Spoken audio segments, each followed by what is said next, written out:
जिस तरह से 1932 खतियान की बयान हेमंत सोरेन विधानसभा में किया है, इसको आप किस तरह से देखते हैं? और 32 कोई सर्वे सेटलमेंट का बात नहीं है, 32 हमारा दांत है।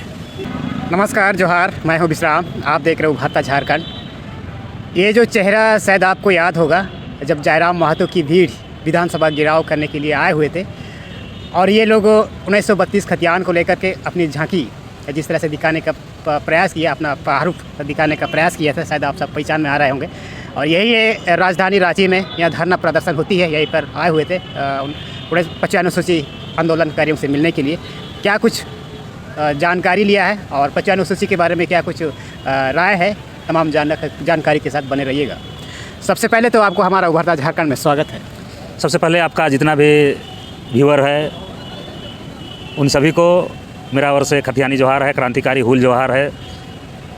और आज राजभवन के समीप उभरता झारखंड टीवी के माध्यम से हमसे रूबरू होने वाले दर्शक बंधु से भी को भी मेरा जोहार है।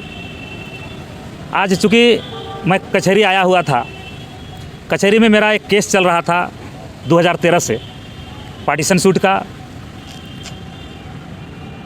चूँकि हमारे गांव में जो रूढ़िवादी प्रथा है, हम लोग रस्सी के सहारे जब बंटवारा होता है अपना खतियानी भूमि का, तो कभी कभी ऐसने देख के अंदाज़ा लगा लेते हैं कि या फिर डेग पैदल चल के नाप लेते हैं और बोल देते हैं एते से बड़का कर, एते से छोटका कर, एते से मंझला कर, और कोई बड़का खेत है तो वो फलना कर। ऐसा करके बंटवारा हम लोग का होते आया है, रूढ़िवादी परंपरा है। व्यवस्था के अनुसार हम लोग कभी कोर्ट अदालत में हम लोग पहुँचे नहीं थे। लेकिन जब मालगुजारी करता है, आप अपना जब आदमी पढ़ लिख जाता है, थोड़ा समझदार होता है कि तराजू जो पकड़ने वाला था वो सही पकड़ा है कि नहीं पकड़ा है, हमारे साथ न्याय हुआ है कि नहीं हुआ है। तो हमने भी अपना पिताजी को मिला हुआ संपत्ति का, पैतृक संपत्ति का अवलोकन किया, उसका नाप तोल किया, तो हमको लगा कि हमारे पिताजी के साथ अन्याय हुआ है। इसलिए 2013 में हमने एक सिविल सूट फाइट किया, पार्टीशन सूट, अपने भैयादी जितने भी पाटीदार थे उसके बीच में। और 11 साल हम केस लड़े, 2 बार मध्यस्थता में बात गई, और आज 26 तारीख के दिन मध्यस्थता केंद्र के माध्यम से ही सब लोग सहमत हुए कि वास्तव में सुमित को, मेरे पिताजी मलका महतो को ज़मीन कम मिला था। और आज 26 तारीख को यूँ कहे तो 26 डिसमिल हमारे पिताजी के नाम आज मिला है मध्यस्थता केंद्र के माध्यम से। उस मध्यस्थता केंद्र में हमारी शीला दीदी मध्यस्थता कराई, और हमारे ओर से जयंत देवघरिया जी वकील थे। हमारे एक बहन है बिराजी देवी, उसकी ओर से सावित्री महतो दीदी वकील है और उनका आई की। और एक है हमारे पुष्कर भाई वकील। ये 3 वकील मिलके हम लोग का मध्यस्थता कराने में सहयोग किए, और हमारे घर का जो इतना लंबा जो विवाद चल रहा था वो आज ख़त्म हो गया है। आप देख सकते हैं मध्यस्थता केंद्र का पेपर आज मेरे साथ में है, राजभवन के समीप हम बैठे हुए हैं। हम इसी का खुशी मनाते हुए, मेरा ससुराल है कदमा में, तो हम सोचे अपना बाबा तीर्थनाथ, ससुर जी का नाम तीर्थनाथ है, तो हम सोचे पिताजी को अपना जाके, चूँकि मेरा पिताजी नहीं है, तभी जो मेरा पत्नी का पिता है वही मेरा पिता है, इसलिए हम सोचे अपना पिताजी को जाके ये खुशखबरी सुनाएंगे कि बाबा ऐसा ऐसा आज हम एगो जीत गए। इसी बीच में देखे कि हमारे टाना बंधु राजभवन के समीप धरना प्रदर्शन कर रहे हैं, तो हम ससुराल जाना मुनासिब नहीं समझे। हम सोचे क्रांतिकारी साथी लोग अगर राजभवन में बैठे हैं तो ज़रूर कुछ ना कुछ बात है, कुछ ना कुछ हमारे साथ अन्याय हो रहा है। इसीलिए टाना भगत कब निकलते हैं, जब जुल्म ज़्यादा हो जाता है। और जुल्म ज़्यादा कब हो रहा है कि हम चूँकि 5वीं अनुसूची क्षेत्र से आते हैं, झारखंड के 16 जिला, रांची सहित, रांची, गुमला, लोहरदगा, लातेहार, ऐसे 16 जिला 5वीं अनुसूची क्षेत्र के अंतर्गत आते हैं। और इस क्षेत्र में पंचायत चुनाव जो अभी बिगुल फूका गया है सरकार के माध्यम से, इस 5वीं अनुसूची क्षेत्र में पंचायत चुनाव अवैध है। और इसका सरकार ग्राम सभा है, रूढ़िवादी ग्राम सभा है। ये मुख्यमंत्री लोग, यहाँ प्रशासन से मिले हुए लोग, हम सभी को दिग्भ्रमित करके, देख लीजिए इसका जाल देख लीजिए, ऐसा ऐसा लपेट के पंचायत चुनाव में घसीट रहे हैं। आपस में अभी भाई भाई भी फिर लड़ेगा, एगो भाई फलना मुखिया के साथ उम्मीदवार के साथ और एक भाई फलना उम्मीदवार के साथ। और कहीं कहीं तो देखने के लिए ये भी मिलेगा कि एक एक घर से 2 उम्मीदवारों रहेगा। जनियो दूसरा मुखिया पद के लिए दावा कर रहा है और मर्द भी मुखिया पद के लिए दावा। ऐसा ऐसा खेला चालू होगा, घर घर से फिर लड़ाई होगा। और इसको शांति कराने का इसको मज़ा आएगा सरकार को कि देखे लड़ा दिए सबको। एगो आंदोलन चल रहा था हम लोग का खतियानी वाला, जोर शोर से चल रहा था। उसको दबाने के लिए 5वीं अनुसूचित क्षेत्र में खतियान का बात हम लोग कर रहे हैं तो सरकार को डर लग गया। इसलिए सोचा यार पंचायत चुनाव करा देते हैं, सब आपस में लड़के उलझ जाएगा और अपना खेल ख़त्म हो जाएगा। लेकिन हेमंत बाबू को हम एगो संदेश देना चाहेंगे, दादा तो हो आंदोलनकारी कर, बेटा लागी 5वीं अनुसूची के समझ और झारखंड कर जो 16 जिला हो उकर में पूर्ण रूप से ही के लागू कर, पंचायत चुनाव के मैथ होवे दे। इतने कहबो। एक चीज़ हम लोग का जितने भी शेड्यूल एरिया में ग्राम सभा की बैठक होती है, जो भी हिसाब किताब बंटवारा, ज़मीन की बंटवारा और कोर्ट की बंटवारा में जिस तरह से गांव के अंदर में भाई भाई मिलकर के पारिवारिक संबंधियों का जो भी मामला है सुलझाया जाता है। और जिस तरह से आपने कहा कि कोर्ट से हम आके लड़े हैं, ज़मीन विवाद को हम सुलझाएं, क्या कुछ दर्शकों को बता दीजिए, क्या आपका एक्सपीरियंस रहा है? एक्सपीरियंस यही रहा, पंचायत में नोटिस दर नोटिस होता है। होता क्या है, अगर आप भुक्तभोगी हैं, आपके साथ अन्याय हुआ है तो लोग आपके साथ बहुत कम ही मिलेंगे। अगर आप बाहुबली है, किसी को खिलाने पिलाने लायक हैं तो गांव के लोग भी आपका समर्थन करेंगे। अगर आप दारू पिला दिए, हड़िया पिला दिए, तो आप अगर बलात्कार भी कर दिए है ना, तो आपको निर्दोष साबित करने के लिए लोग खड़े हो जाते हैं। हमारे झारखंड की जनता इस तरह की है, मांस मदिरा में बिकती है। और अभी पंचायत चुनाव में भी वही होगा। तो कहने का मतलब है पंचायत में समस्या सुलझने वाला नहीं था। कई बार बैठकें हुई थी, कुछ लोग बैठते थे, कोई उठते थे, या फिर तरह तरह का फिर आपसी विवाद चालू होता था। तो विवाद को ख़त्म करने का एकमात्र है कि संविधान का सहारा लेना चाहिए। और संविधान ही हमको 5वीं अनुसूची दिया है, इसको भी ध्यान देना है। अगर रूढ़िवादी ग्राम सभा होती गाँव में तो आज जो हम कोर्ट में एक खतियान का फैसला जो बता रहे हैं आपको, इसका ज़रूरत नहीं पड़ता। क्योंकि रूढ़िवादी ग्राम सभा में कुल 20 जाति के लोग सदस्य होते हैं। अभी थोपा हुआ आदमी ग्राम सभा का अध्यक्ष होता है, या फिर बाहुबली ग्राम सभा का अध्यक्ष हो रहा है, ग्राम प्रधान बन रहा है। ये झारखंड का दुर्भाग्य है।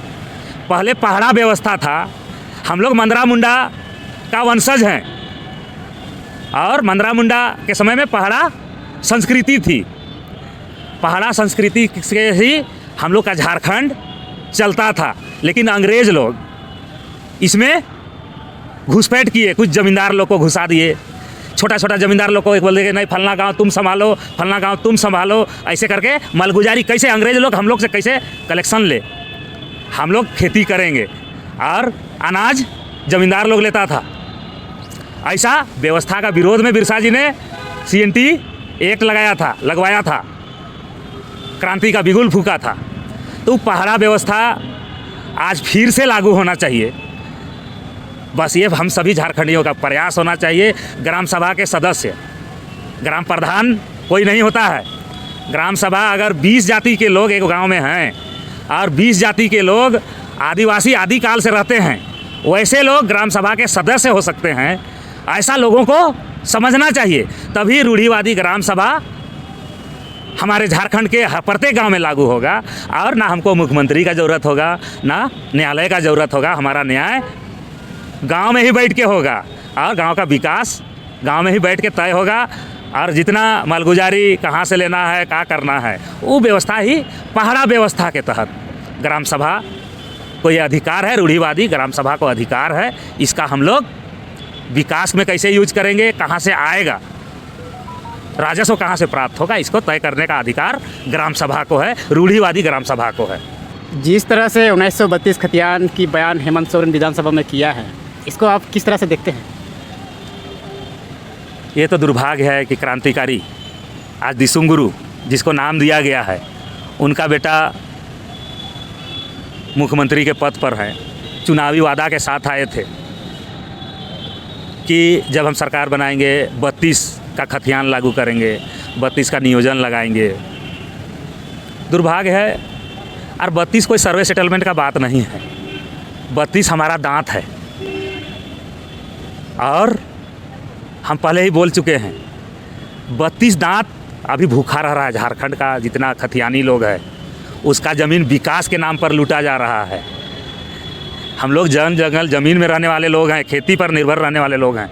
हमारा खेत को रिंग रोड में लिया जा रहा है, तो उद्योग लगाने के लिए नहीं आया। अगर हमारा खेत के नीचे कल सरकार को पता चल गया कि कोयला है तो तुरते बोलेगा कि बाबू तो इके खाली कर, यहाँ खान हो, तोर मकान हो कि का हो उके कोई नहीं समझेगा। बोलेगा कि तो ऐसे से जाओ उठ के।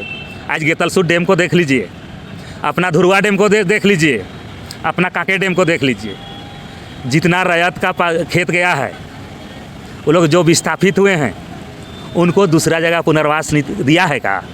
सरकार दिया है? नहीं दिया है। हम सरकार से एगो मांग करना चाहेंगे।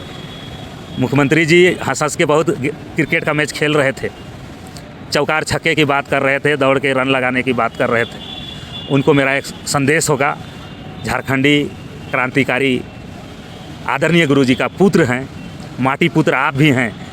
एक बार माटी को छू के देख लीजिए, इसका खुशबू बहुत सुंदर है। ये बाहरी लोग का चक्कर छोड़िए, चिंटू पिंटू से नाता तोड़िए। आपको आज भी कह रहे हैं, राजभवन के समीप बैठ के कह रहे हैं, हम लोग कोई पार्टी का लड़ाई नहीं लड़ रहे हैं दादा, हम लोग माटी के लिए लड़ रहे हैं। हम लोग भूखे मर रहे हैं इसलिए लड़ रहे हैं। अगर 32 लगाए दे भी, खतियान लगाए दे भी, नियोजन लगाए दे भी, पुनर्वास नीति लगाए दे भी, आजीवन तो है मुख्यमंत्री रहा। हमिन नेता नहीं लागी हो दादा, और नेता बने कर शौक भी न खो। हमिन किसान है क्यों, हमिन कर खेत खलियान सुरक्षित रहे। अगर हमार ज़मीन 22 डिसमिल रिंग रोड में गेलो है तो हमके 22 डिसमिल सरकारी ज़मीन दे तो है दादा, मुआवजा कर साथ 22 डिसमिल हमके ज़मीन दे, ताकि काल हम भूमिहीन नहीं हो। हमार परिवार भी जो परंपरा है, खेती कर परंपरा है, वो परंपरा बरकरार रहे दादा। निवेदन है तौर से, ताकि हमार सभ्यता, हमार संस्कृति, हमार पहचान, हमार माटी बचल रहे। जोहार। 1932 के आधार पर हम स्थानीय नीति नियोजन नीति बनाएंगे। आदिवासी की बहुल इलाका में फैक्ट्री बनती है, कोई भी ऑफिस बनती है, विभाग का कोई कार्यालय बनती है। 1932 खतियान यदि आधार से स्थानीय नीति बनाई जाएगी तो पूरे झारखंड के लोग आएंगे। खतियान देखिए, खतियान जब लागू हो जाएगा तो पूरा झारखंड, चूँकि झारखंड के लोग के लिए ही लड़ाई लड़ा जा रहा है, तो जो खतियानधारी हैं उसके लिए कोई प्रतिबंधित क्षेत्र नहीं होना चाहिए। नहीं होना चाहिए। अगर हम विस्थापित हुए हैं गेतलसूर डैम में तो इसका ख्याल सरकार को रखना चाहिए। जल संसाधन विभाग का, अगर झाड़ुओ मारेक में अगर हम विस्थापित है तो झाड़ुओ मारेक में हमार खानदान का आदमी का आजीवन, एगो रिटायर है तो दूसरा फिर हुआ झाड़ू मारेक में लगना चाहिए। अगर योग्यता है उके क्लर्क बने कर तो क्लर्क में उके रखे है। ऐसा करके रूढ़िवादी प्रथा के चलाई पड़ता पुनर्वास में, एगो के नौकरी दिले नहीं चलता दादा। जितना भी जब भी वैकेंसी निकलेगी ना सरकार, तो पूरे झारखंड वासियों की स्थानीय नीति अगर 1932 के आधार से बनाई जाएगी तो पूरे झारखंड के लोग वैकेंसी भरेंगे। तो फिर 1932 के आधार पर स्थानीय नीति तो कैसी बन सकती है? आपका ख्याल क्या है ये इसमें?